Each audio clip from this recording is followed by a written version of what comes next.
Hi, good evening, girlfriends. Welcome to Girlfriends Talking. I am your host, Ramona Torres. Thank you for joining us this evening. On tonight's episode of Girlfriends Talking, I'm going to be sitting down with my good friend, Gemaline, and some of us call her Mama Gem. And so if you have not liked our page, feel free to like the page now.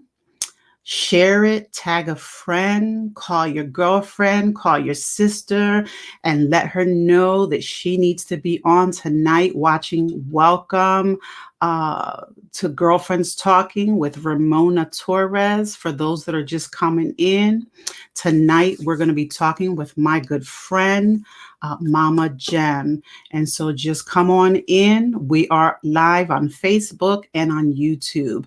And make sure you allow StreamYard.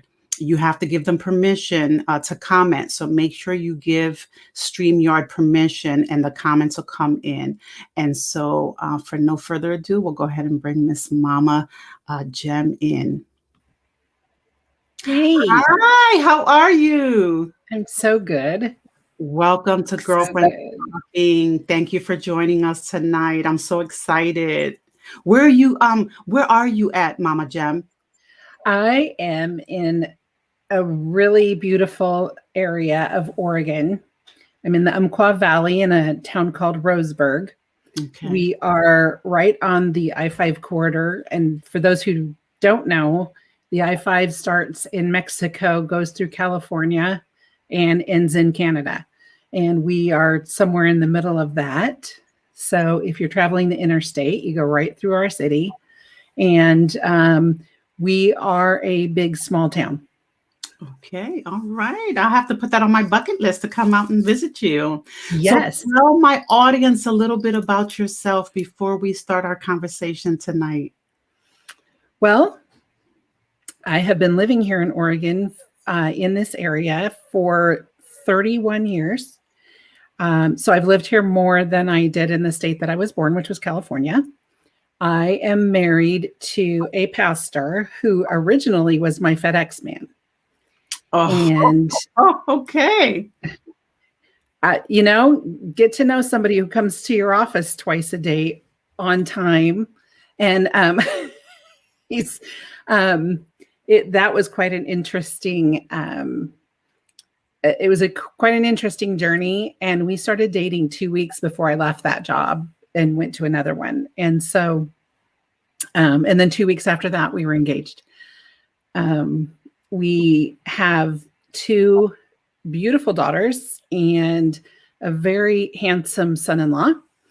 And we have been involved in this community for over 30 years, 3 different churches. But once you're involved in a church here in Roseburg, there's something about our community that you just start to get to know other people, because there's, I met people through prison ministry and through concerts and different things that we all did together. So, yeah, it's been. Well, how did you become a Christ follower? Okay, well, my mom likes to tell the story about how I was, the first outing I ever had at 2 weeks old was to church. So I grew up in the church. And I knew about him and I knew about the rules, and I knew that he loved me. But it wasn't until I walked away from my faith for a few years that I realized that he still loved me. And that he didn't want me to try and be perfect. He wanted me to have a relationship with him. He just wanted to commune with me and to have a relationship with me. And once I started to get to understand that, and the more I started to walk through that, the closer I became. So in 1986, on a camping trip with a group from church, laying there at night right next to the lake and looking up at the stars and going, this will change everything. This will change everything. And that's going to be okay. And so I, reconciled with the fact that I would have to let go of some things that I had held on to and some people that I had held on to. And it was for the first time, it felt like freedom to let go of those. So I turned to somebody and said, let's go. Can we get a baptism here? It's like, you've got a lake. We've got lamplights. So I had a lamplight baptism at the end of August in 1986. And I didn't realize it till later that was a year after I had tried to take my own life. And the Lord intervened and took me through quite the year of growth that year. And didn't even realize that when it was happening. It wasn't like, I'm going to do this because it's the anniversary of that. It was just like the Lord showed it to me later. He goes, remember where you were a year ago. And so, he just continued to just be right there. Can you share some of the things that you struggled with? And if you can't, that's fine. Yeah. Well, one of the things was, I had struggled with perfection. I'd struggled with trying to live up to what everybody else thought I should be. Did I just lose you? Nope, I'm here. Oh, okay. Keep talking. Oh, okay. And so anyway, I just, and it's funny because there's a certain amount of now that I'm just learning to be myself. I mean, it's just one of those things that didn't get ripped off all at once. It was something that has had to, it's come in stages in some of it. Okay. So what is your message to women? What do you mean when you say to live gently and love passionately? Well, because I just really felt like that was a word that the Lord spoke over me, because I was trying so hard. I was trying so hard to prove myself, to prove my ability to minister, and then trying very hard to have a platform, have a stage, have a place to share it, because what I was doing was living passionately rather than living gently. And then I wasn't loving passionately. So living gently means to be gentle with myself, to be gentle with others, to take care of what's around me and who's around me, and to be a good steward of that. And to love passionately, if you just go through 1 Corinthians 13 and you start at verse 4, and it says, love is kind. And you look at that and you say, I'm going to do that with passion. I am going to find a way to passionately be kind to people. I'm not going to respond to the hurts they might give out. And once this started really weaving through me, it's not that I gave up trying to minister in a ministry type spot, but the Lord showed me that I could minister without words at our local school. And I was already subbing. I was already getting my heart broken, seeing these kiddos that just needed to know that they're loved. And they just needed to know somebody was cheering them on and there for them. And so I was offered a job, a full-time job at the school as a office manager, which that's what we used to call the school. That's what the school secretary used to be. But thankfully they changed it to office. Is that where your husband? Is that where? No, that was 30 something years ago. This was just this was 2015. Okay.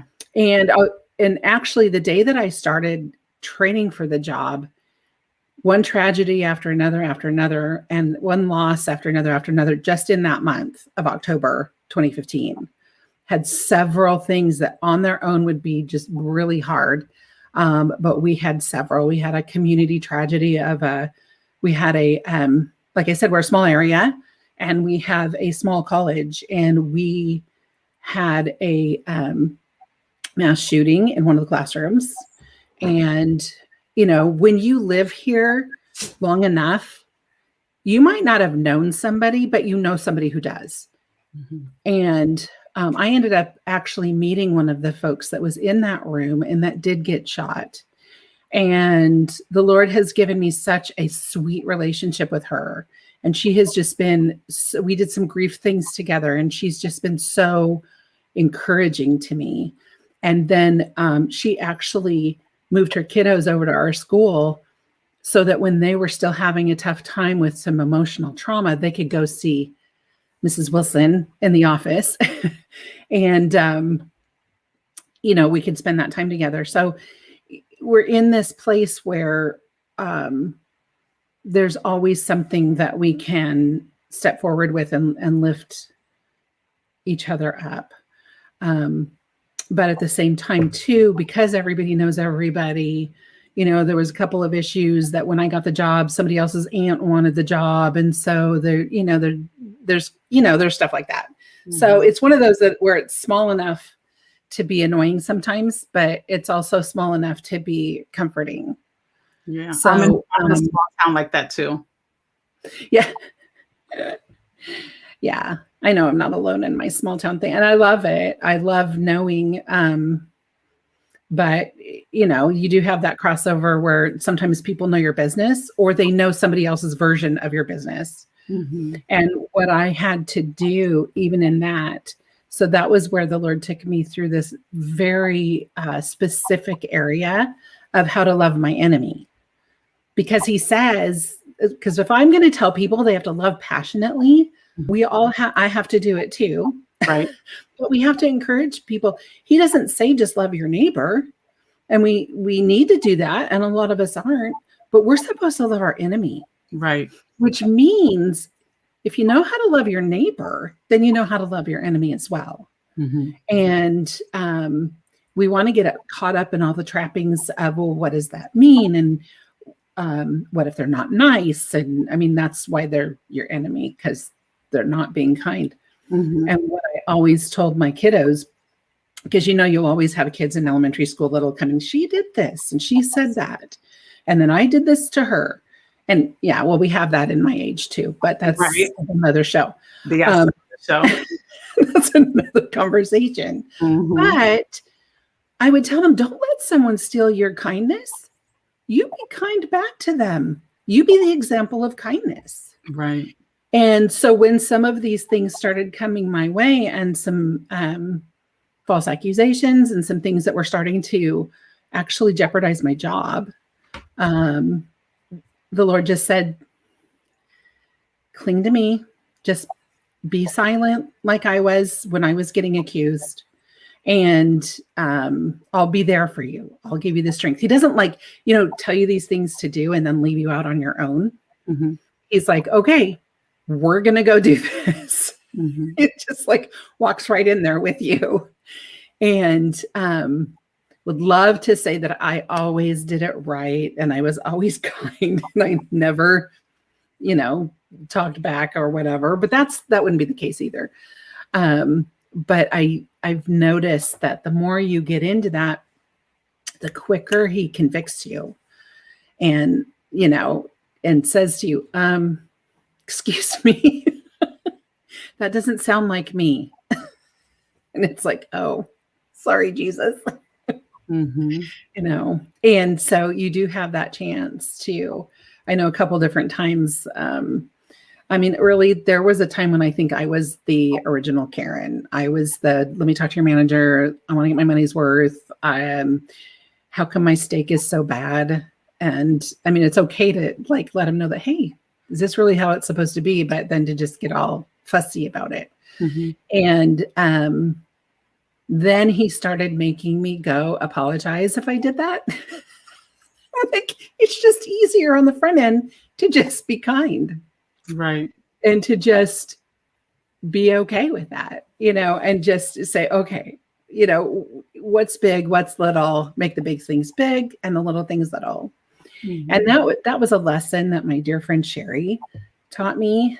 And 2017 on Christmas Day, I lost Sherry to a liver illness that she had. And That was right in the middle. That was just a few months into us being in a new church and my husband having a new position and trying to step in and serve.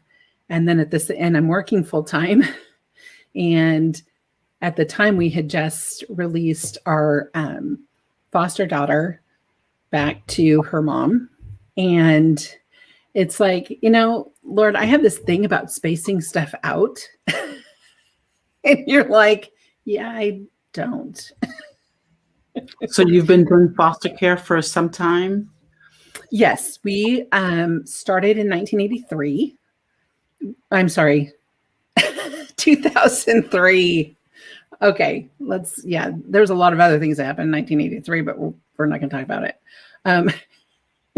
That's what brought me to 1986 and having to repent and come back to the Lord. But in 2003, we started. You can confess here, sister. I'm sure some people relate. Yeah.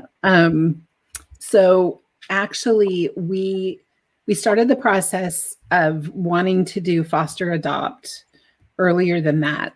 In 1991, the day after Christmas, I gave birth to my first child, and we weren't sure we could ever have children naturally. And so we were able to have her, but we were never able to get pregnant after that. So we started kind of looking into adoption, foster care, and we had started the process. And then we found out that we had this option of having this little girl placed in our home. I got the phone call standing outside. And of course, again, we don't do things like by themselves. So I'm training a new puppy to go potty. So I'm on the phone in one hand and going, Kipper, go potty, go potty. Yes, a little girl, go potty. How old is she? And they started describing some of these medical issues that she had, but the way they presented it was like everything's fixable kind of a thing. It was like, okay. And even if not, it was intriguing to me because we had just had a conversation about a month and a half before about this little boy that someone wanted to place with us. And my husband was like, that's not our child. I'm like, the parents that are waiting to adopt are not the ones that say no. It's like, you do know how this works. We're not supposed to be saying no. But he said, yeah, I just really in my heart don't think that. And so here I'm thinking in my mind, okay, well, I'll go down and talk to him about it, but he's probably going to say no because it's a child that has some medical issues. And he's like, I've got to go to this meeting, but we're going to pray about it now. And I'm going to pray about it there. And as soon as he got back, he said, yeah, this is our little girl. So we had this whirlwind week, went down and met her, realized then why they hadn't sent any pictures and why, some things were a little bit on the funky side. But we also fell immediately in love with her. And the minute I laid eyes on her, I was like, that's my child. So we have spent the last 21 years walking through understanding Emmanuel syndrome, which is an extra chromosome that causes all kind of havoc when it's there. Just like Down syndrome is a chromosome 21, Emmanuel syndrome is an 11 and a 22 mixed, and then extra. So some people carry the balanced translocation and the unbalanced, which is what she has, causes all kinds of medical issues and developmental issues. And so, it's funny. I didn't stay in college long enough to get certain degrees and get certain things. And I did study some human development. But the funny thing is you don't learn it like you do when you have a child. Yes. Yeah. And Allison is amazing. And her sister became just one of the most compassionate people, having this little sister with all of these issues. But so you adopted siblings? No. So the first one I gave birth to, and then Allison came 7 years later. Okay. And then in 2003, we wanted to adopt more. We were actually hoping to maybe add a couple boys in the mix. But when they offered us these 3 girls for foster care, we're like, yeah, that's great. And we fell totally in love with them. And 6 months later, they were placed in home across country, and because they allowed us to foster them, but they had a different plan for the adoption, so they sent them across country. And when the oldest one, it broke our hearts, and the hardest was watching my daughter lose her siblings. You know, because you do become. I'm sorry. How long did you have them with you before? 6 months. Okay. 6 months. And when the oldest one turned 18, the adoptive family put her out and she moved back to Oregon. And we somehow along the way found each other. And so she had a child, and then her child ended up in the system in 2017. And I'm on my way to fly out to a wedding in Southern California. And I get this phone call saying, Mama Jem, do you have your license still? I mean, are you still? And I said, no, honey, but I can get certified really quick. So within a week, we had her daughter with us. And so we had her for 6 months. And so kind of as a grandparent thing. Mm-hmm. But yeah, there's a lot of heartbreaking things. In 2006, we began trying again, and we had 2 little boys that were placed in our home. That was actually, they told us 99.9% that we would adopt them. And 6 months later, a couple things had happened, and so that changed. And that one was harder in its own way because we'd been told, we had been told they were our sons. We treat, and we loved our girls, but we had to hold on just a little more loosely because we knew that their plan was not to place them with us. So we knew that, but we still were so in love with them. And 2 of them are in contact with me now. And again, the other little niblet, she loves her Mama Jem and Papa Russ. So, but this is another thing, we talk about what catapults us into ministry. Sitting in those lonely places and having people not understand, you become that person that wants to understand. Mm-hmm. And you do understand. So it's like, I wrote a piece a few years ago about being the sitters. We need to be the sitters. Sometimes we just need to sit with people in their grief. We don't need to fix it. We don't need to laugh through it. We need to just sit with them and be willing to sit.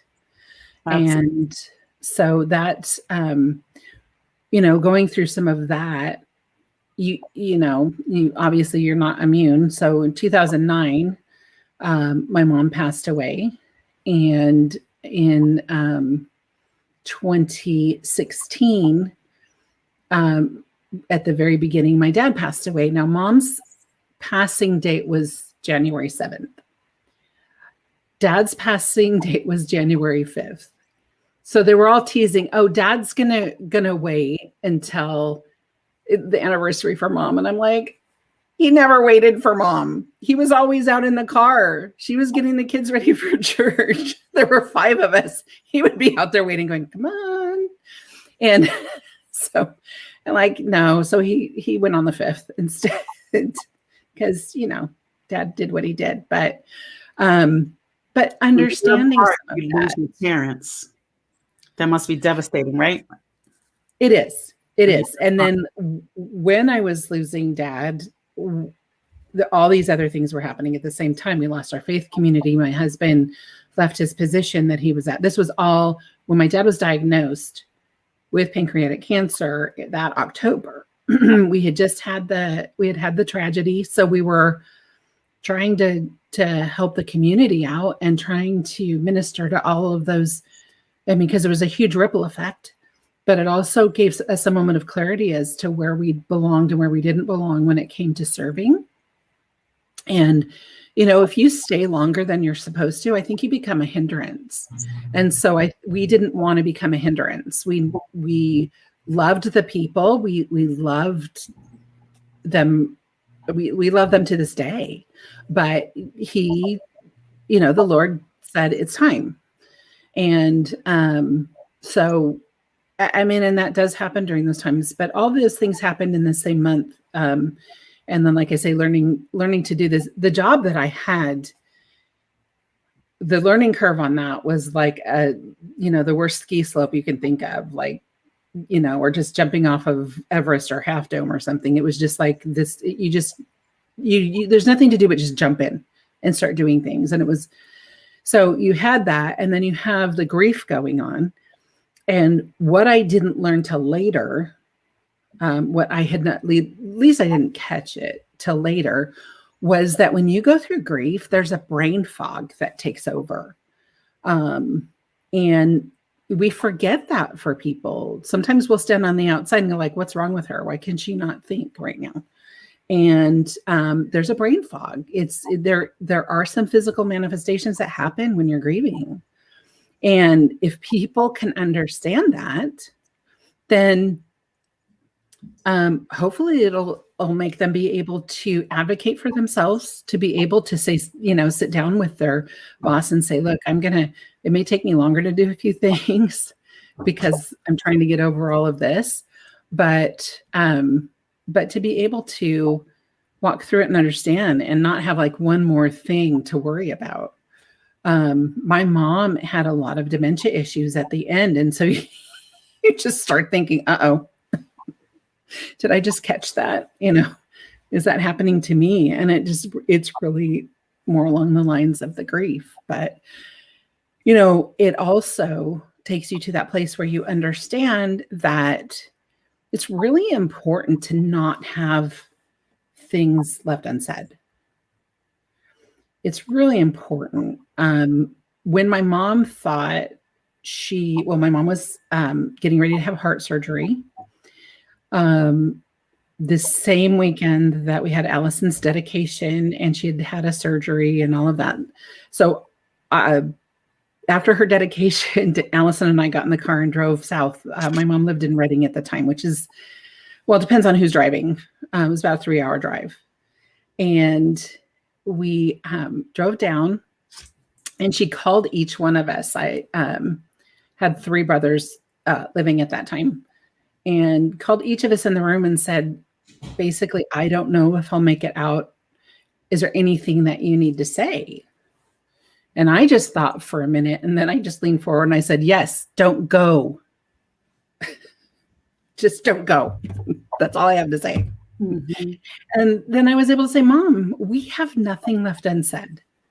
We have been able to walk through all of the things that we had gone through because, daughters, moms who were raised by moms with issues, mm-hmm. and which pretty much all of us have some sort of something.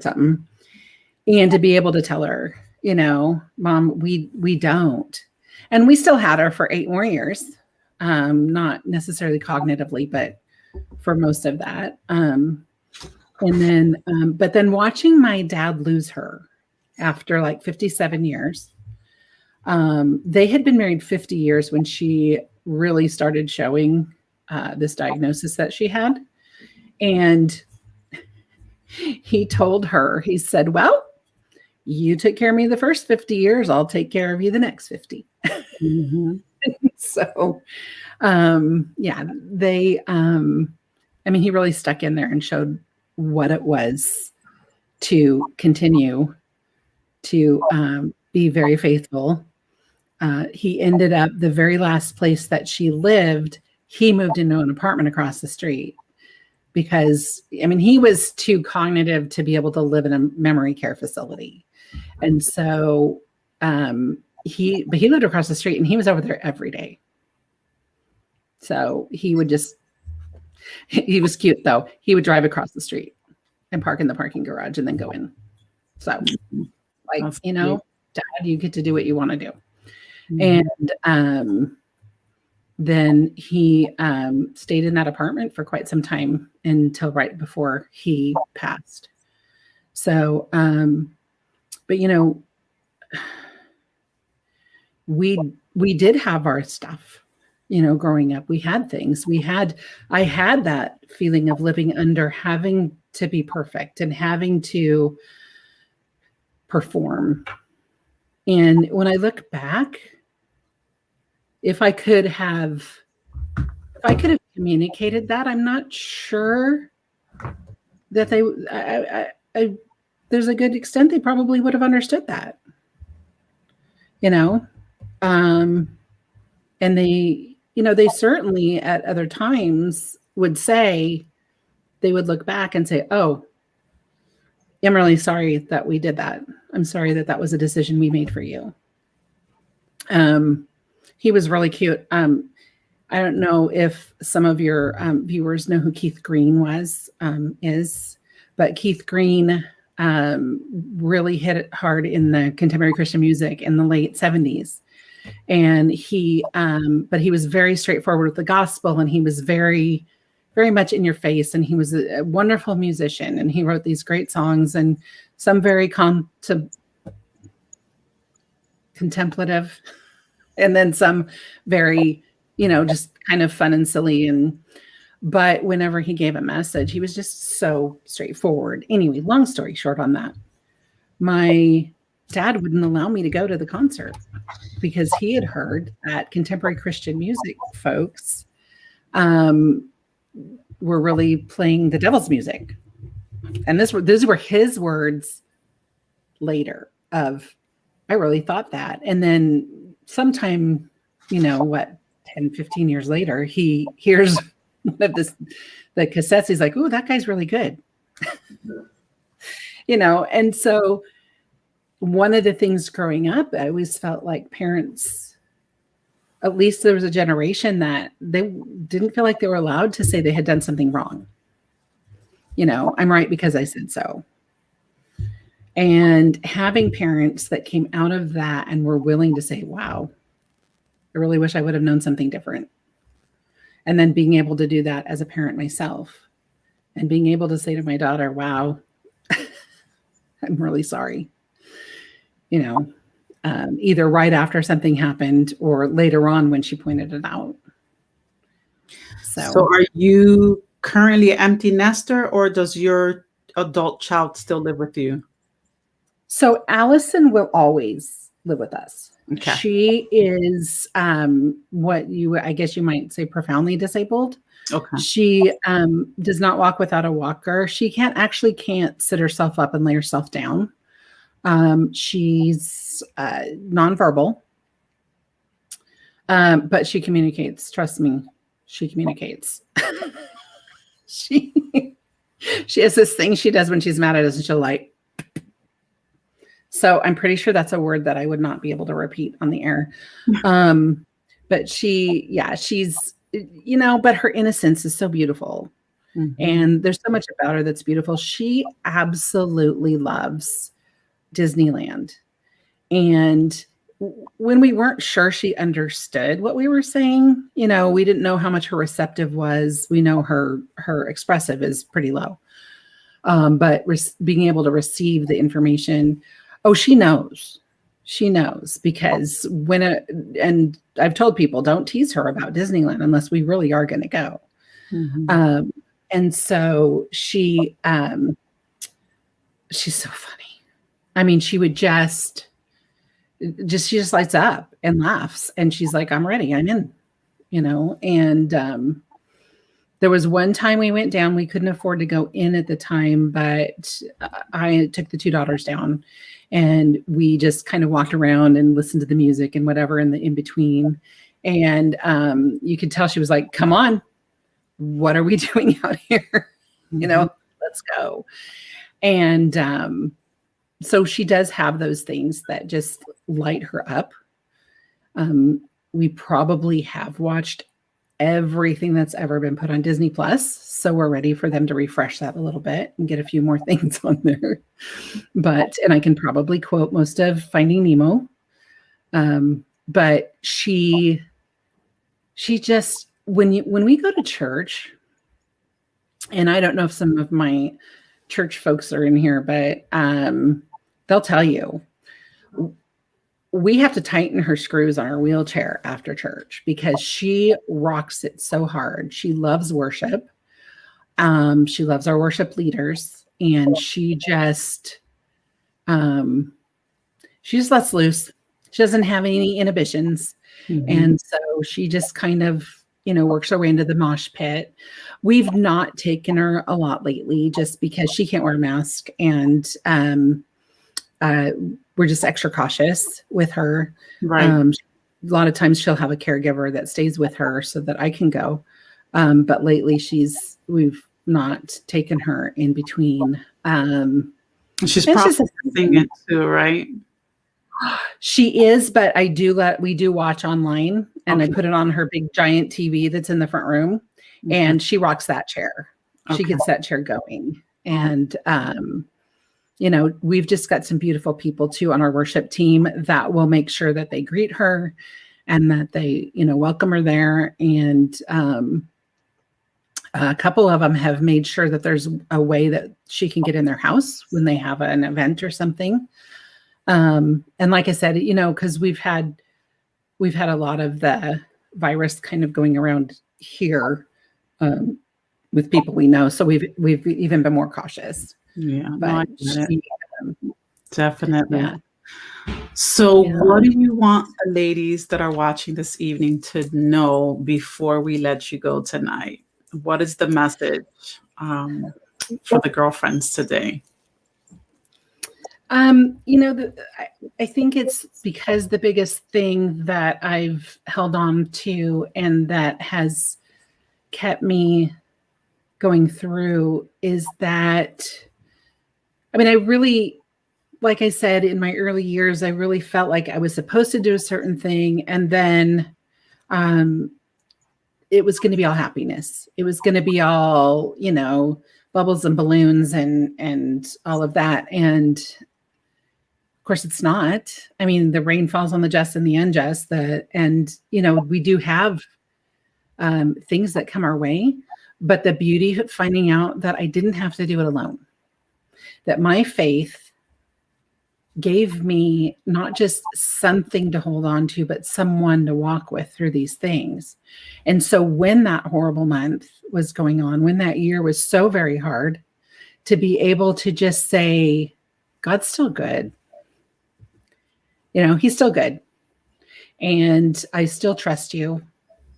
I wish I could hear you better right now, but I still trust you. And when others around me have walked away from him and I ache over that, a lot of the time is because, just like when you have something and you want to do it with your girlfriends, hey, this beach house is really fun. Let's all go do that. Let's go do something together. Well, it's the same with those people that you love. You're saying, this is how I get to live this faith out. And I want other people to be able to walk through that too.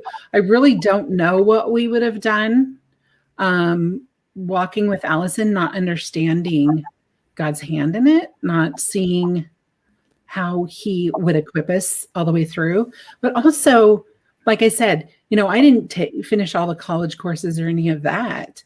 But for 3 years, I was able to work as a patient advocate in our local emergency room.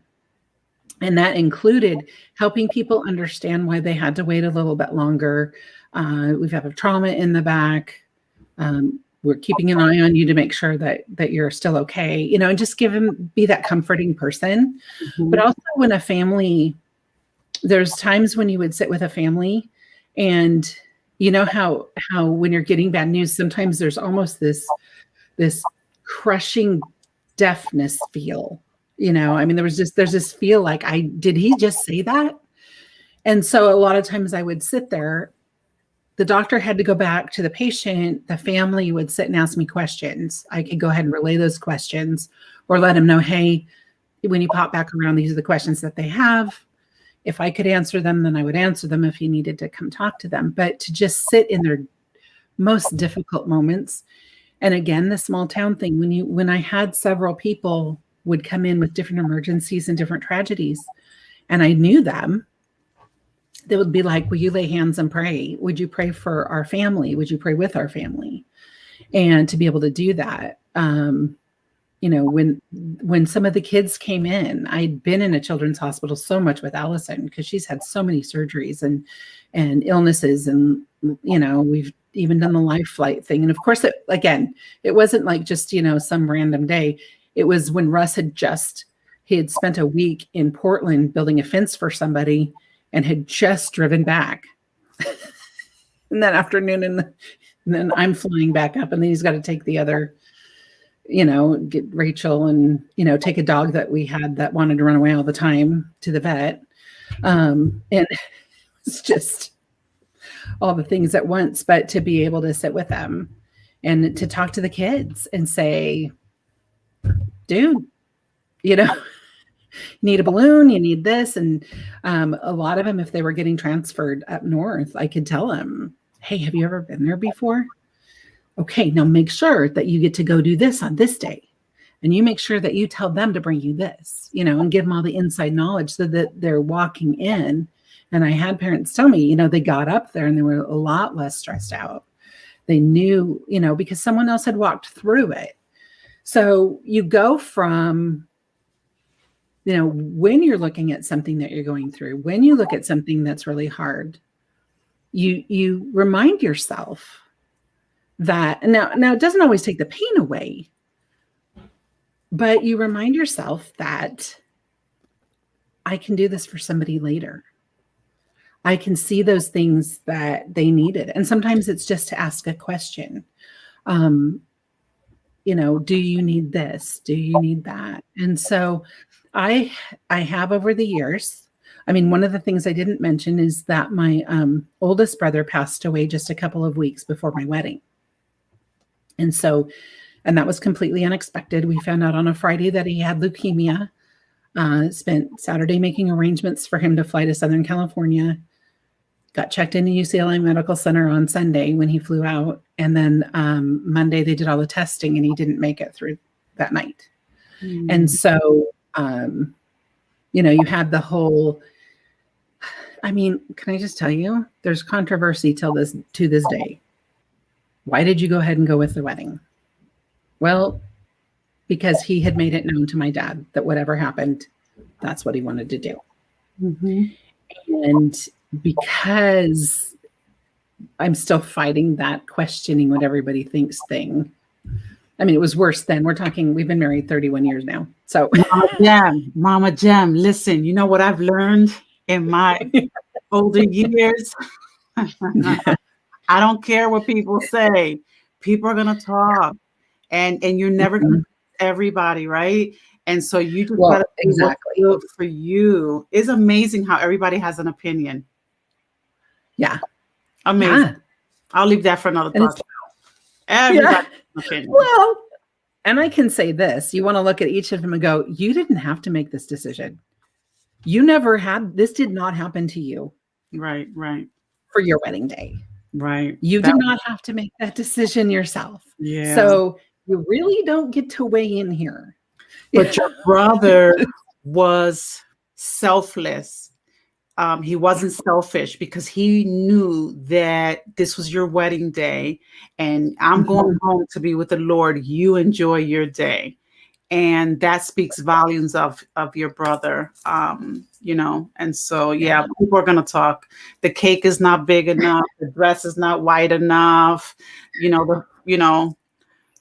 Why she ordered chicken and not steak. I had somebody do it at my wedding. They were like, I don't eat chicken. Where's my steak? I'm like, well, I only had chicken money.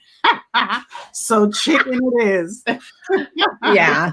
I Yeah. kept my wedding very small, very, I wasn't getting into debt for the Joneses. And it's funny because on my wedding, my dad, we all, I didn't go on a honeymoon because my husband had children, I had children. And so we just had our reception at the hotel.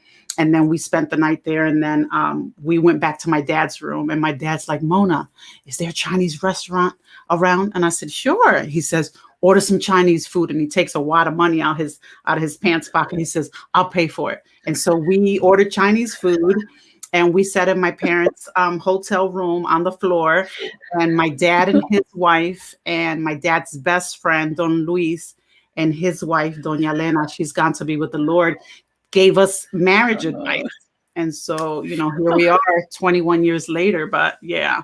So, and I'm sure people criticize, whatever, Yeah. Well, it's funny too, because since more people were in town because of my brother's memorial service, we had way more people show up at the wedding than we expected. Okay. So, some of our friends were like throwing up tables and all kinds of stuff outside. And, but one of the funniest things that happened is a friend of ours was helping. He was one of those guys that, like, if he thinks it's right and it really happened.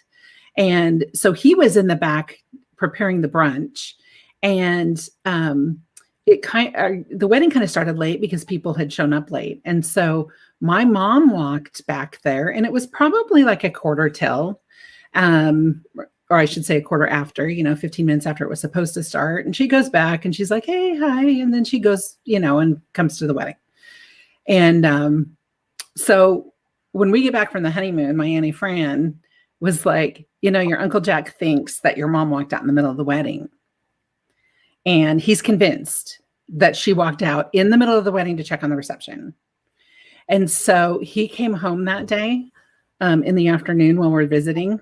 And so he's like, hey, how'd you like your wedding? How'd you like your honeymoon? And so we're talking about the wedding. I go, gosh, Uncle Jack, though, I cannot believe this. I'm sitting there doing my vows, and out of the corner of my eye, my mom stands up and walks out of the ceremony to go check on the reception.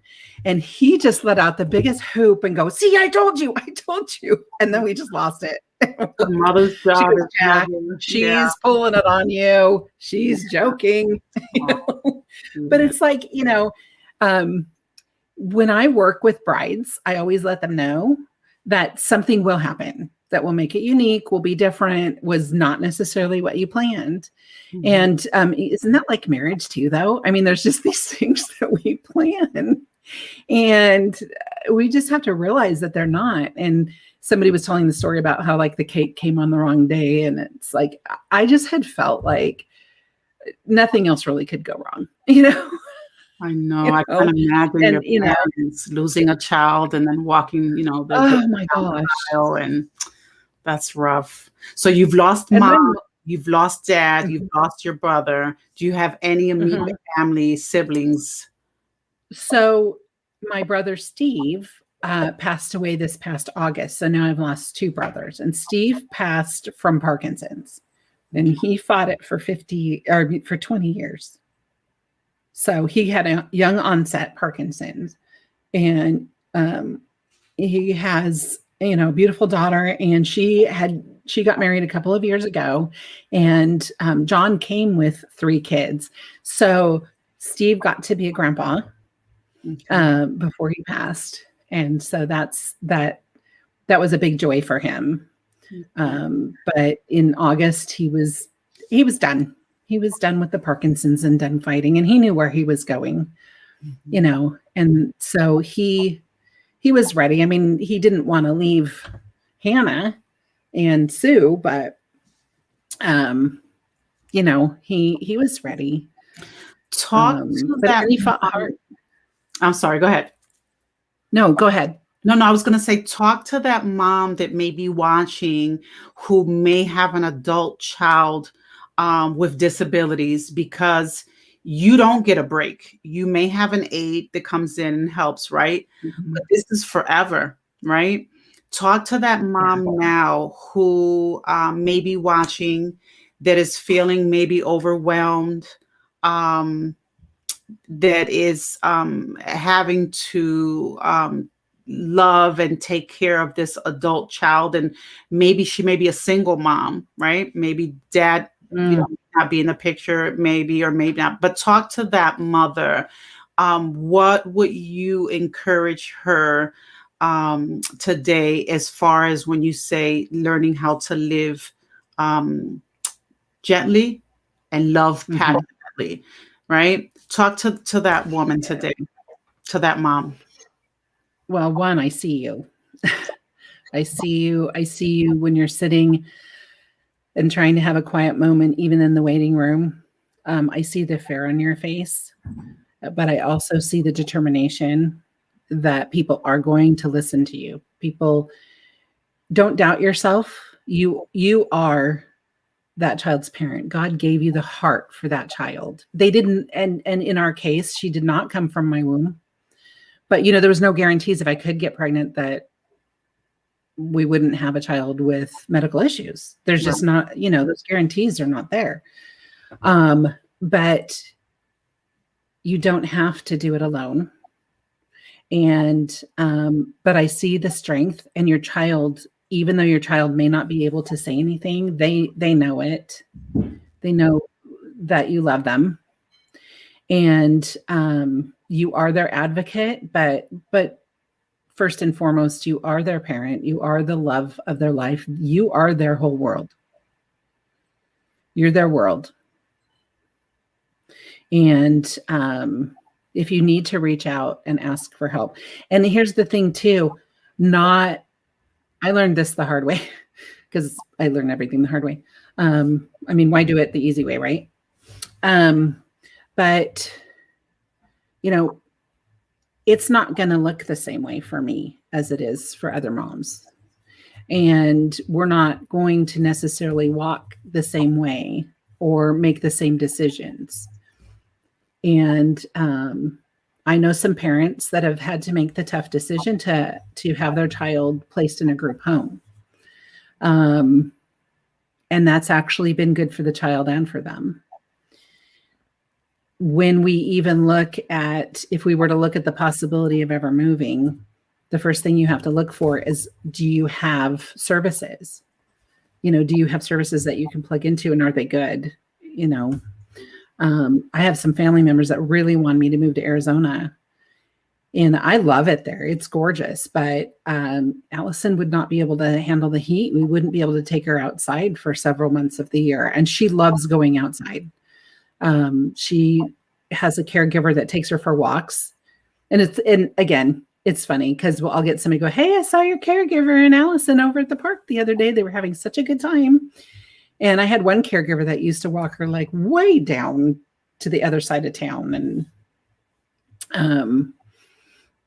our town's only like a couple miles across, but it's way down there, all the way across town. Mm-hmm. But not to give up either. I know a lot of us have had a hard time finding a faith community that understands and that does more than just lip service to having your child be part of the congregation. So don't give up on that. Be willing to step forward, but understand too that not everybody's going to get it. And there was a time I think I relied too much on hoping that other people would do what I would picture that I would do. And it really just ends up being kind of another piece of the puzzle that, we have a different puzzle that's going to fit our lives. Again, like I said, as a pastor's wife, it's hard to miss church sometimes. But I have people that get it, that understand that she can't always come. And, there's places that do. And if, I used to think I had to educate everybody. And then I realized that sometimes it's just way more important. The focus just had to be on, I'm just going to be a parent right now, instead of an educator. Right. And talk about self-care. What do you do for self-care? Oh, so I do both self-care and soul care. And I kind of have them where they can intermingle. I mean, they do take care of both. But my self-care.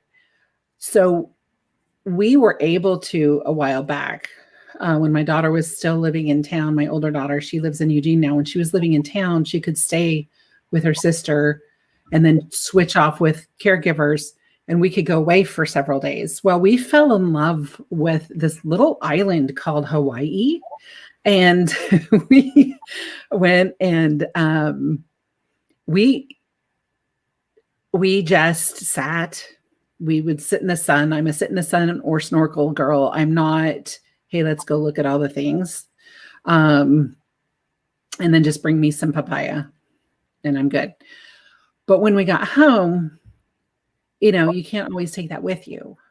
But I took some lessons with me, and that was the whole thing. I mean, about aloha, and that it means to share a breath, and that it means to take that breath. And so I started reminding myself of that. And then we have a little deck off of our room. So we just started working towards making that a lanai. And so I purposely will go out there to take time where I can't hear what's going on downstairs.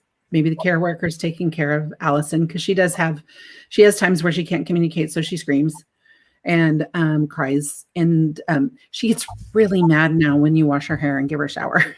So we'll be sitting up here and go, oh, shower time. But I'll sit out there and I'll make myself sit out there in the morning, even if I may be a little tired. So I make places that we can't always go to. I try and physically make it here. I do a lot of journaling, a lot of writing, and just take the time to tend to those things. When I was working, I put off way too many things. I only had 6 weeks off in the year. Now, some other people are going, you got 6 weeks off. But, there was a lot of decompressing that had to be done after this really high stress job. And so we couldn't always take a vacation. So one year we looked around and found waterfalls and went and saw all the waterfalls and had a friend take us, waterfall chasing, doing things nearby to take those breaths. But also sometimes it's just being able to ask for help and to, we need to quit thinking that we're bothering somebody. Because if somebody doesn't want to tell us that they're being bothered by us, then that's got to be on them. And if you have people that say, call me anytime if you need anything, then call them. For the people who want to help families with kids with disabilities, I would say offer specific things. Offer to take them out to dinner, or offer to have them at dinner at your house. Sometimes they can't actually get away from the house. So I have friends that'll come here for coffee rather than us meeting for coffee. So, being able to surround yourself. And I think that's just part of it. Being able to also see, allow myself to see where it hurts, allow myself to see what's stressful at the moment, but then also look out and say, okay, wow, this would feel good right now. I wonder if so-and-so needs me to reach out to them. And just send a text or whatever to just say, hey. And then I also really do try to pick out people that have kiddos, to kind of connect with them too, to have kiddos that have things going on. You have support with other moms of children with disabilities? I do. Okay. I do. So why is it important for women to find connection? Oh, it's work sometimes, because there's like when you have some of these Facebook groups. I mean, I've been in email groups. There's one group I have that we have been together since 2006. No, 1996. See, I'm getting my years. 1996. And we were in a parenting group, and we went from a website to an email list to Facebook. And that's just kind of the progression of how things, over the years. And so we have a Facebook group, but I have a Facebook group for kiddos with Emmanuel syndrome. So there's a lot, obviously, we have in common. We have kiddos that have some of the certain look. When you can look at a child that has Down syndrome and you're like, "Ooh, I spot that." Well, we can spot kiddos with Emmanuel. They have a certain look that's real similar. And it's really fun, actually, when they're like, "Hey, I'm new here." And you're like, "Oh, your kid looks like mine." And but at the same time, when you're on Facebook and you become friends on Facebook and you have such varied opinions on life and politics and faith and parenting and whatever, it kind of starts filtering a little bit.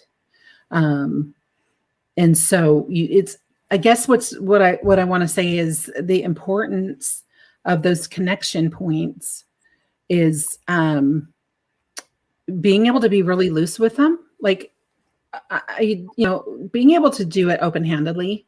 Like, I'm going to hold on to you as long as I can, but I'm not going to grasp onto you. I mean, I will be here, but I want to, have that be a free thing where if you need to go. One of the harder things with all of that too, like some of the 2 or 3 of the kiddos from Allison's classroom that she grew up with have passed because their medical issues were so great. And so, I have wondered sometimes how, it changes. It doesn't change your identity, but it changes how you see your identity. We talked about. I have a path. Family, I'm sorry. No, go ahead. I'm sorry. No, you're fine. But I was the, I was the little sister. I was, Jim and Sharon's daughter. I was, there were these, labels that you had, and I didn't resent them, but I'm also, when you have a child with special needs, that's Allison's mom, and actually, for her first year in high school, she had the first time she had a different teacher in 8 years. And so they had a field trip, and I went to it, and he goes, "I've never had a parent go on one of our field trips." I'm like, well, get used to new things with Allison. Because this is what we do, I mean, I lived around the corner from where they were going. So, and be okay being that parent, but that it goes back into that loving passionately, is that you can be that parent and you can still, it's really important to still be kind.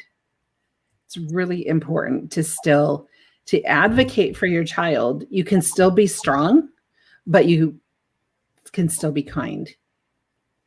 And I definitely learned that too, that really soaked in more when I was sitting in a desk at an elementary school, and parents had all their own opinions about how things should be going on, and grandparents and different folks. And we had some kiddos that had some pretty difficult families. And so, but learning that,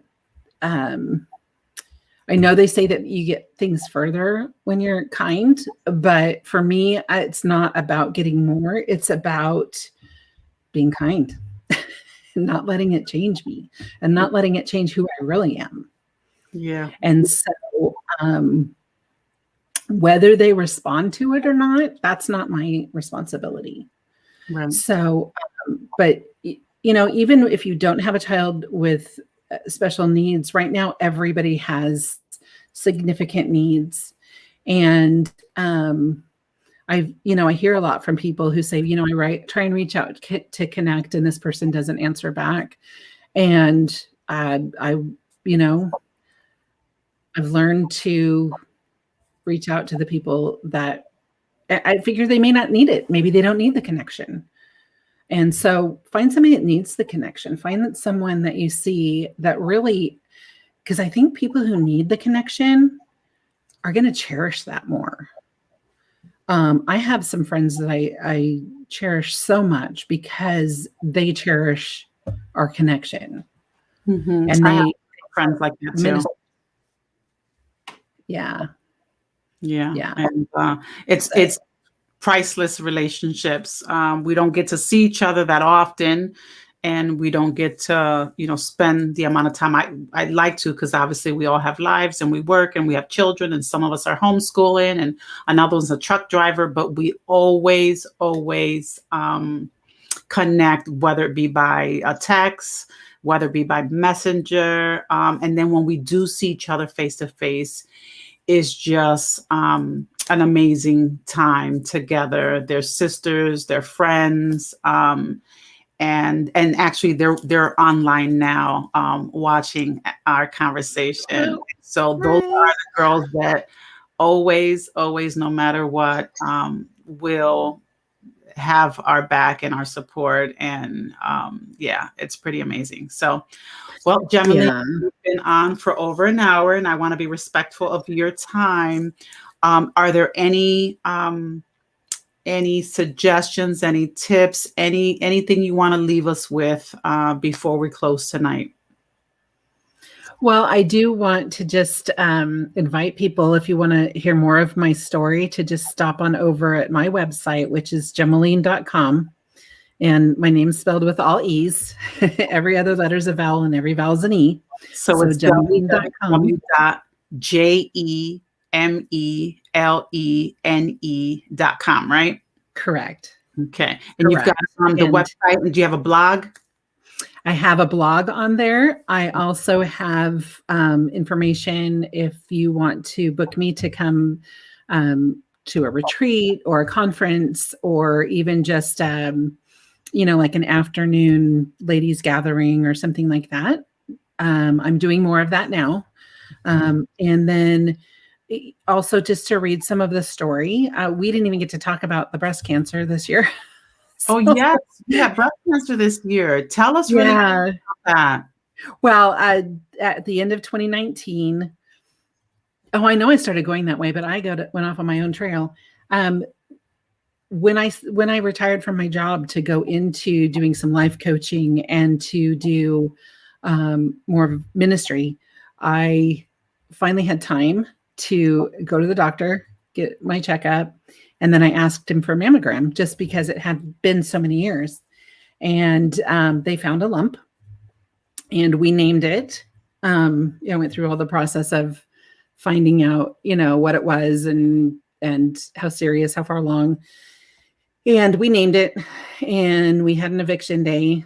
So thankfully I had this great surgeon that encouraged us to go ahead and go to Disneyland first. So we spent a week at Disneyland with Allison. And then we came back, and I had my surgery on the 20th of December, and they were able to get all of it. I had my radiation so I had my radiation at the end of February, mostly through March of 2020.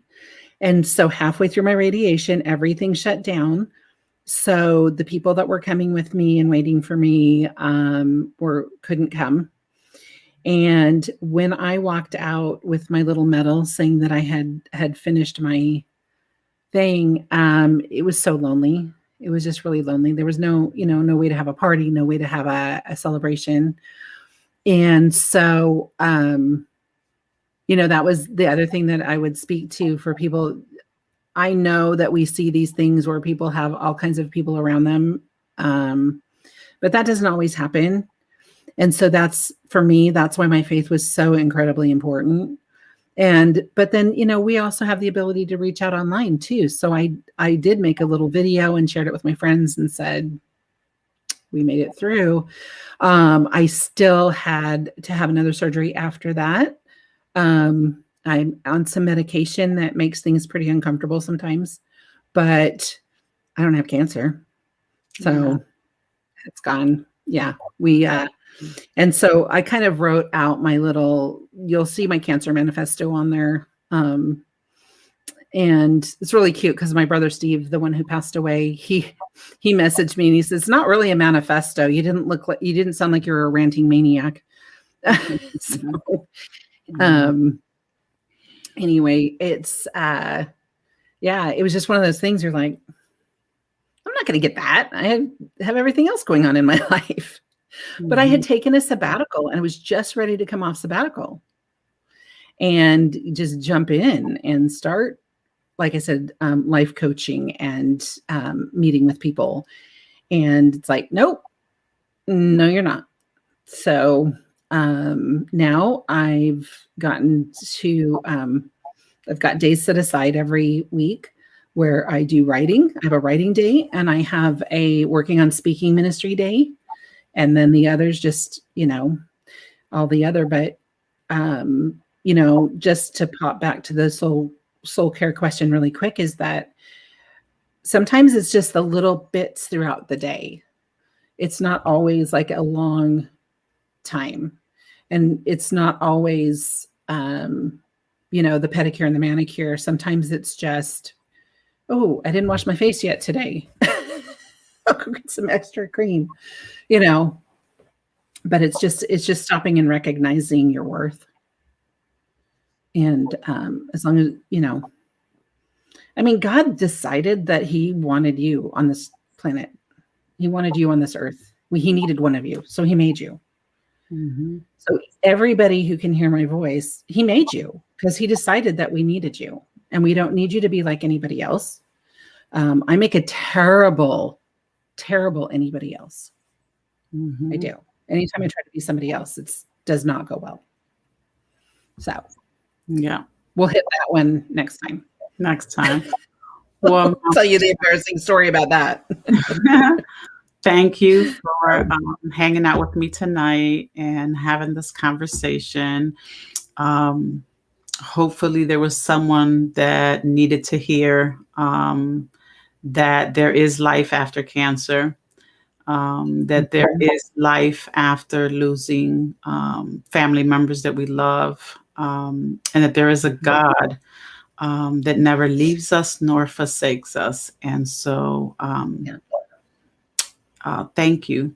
And once again, if you want to reach out to Jemaline, you can find her at www.jemele.com, where you can hear more of her story and follow her there. And so, Jemaline, thank you very much. Tell your husband I said thank you for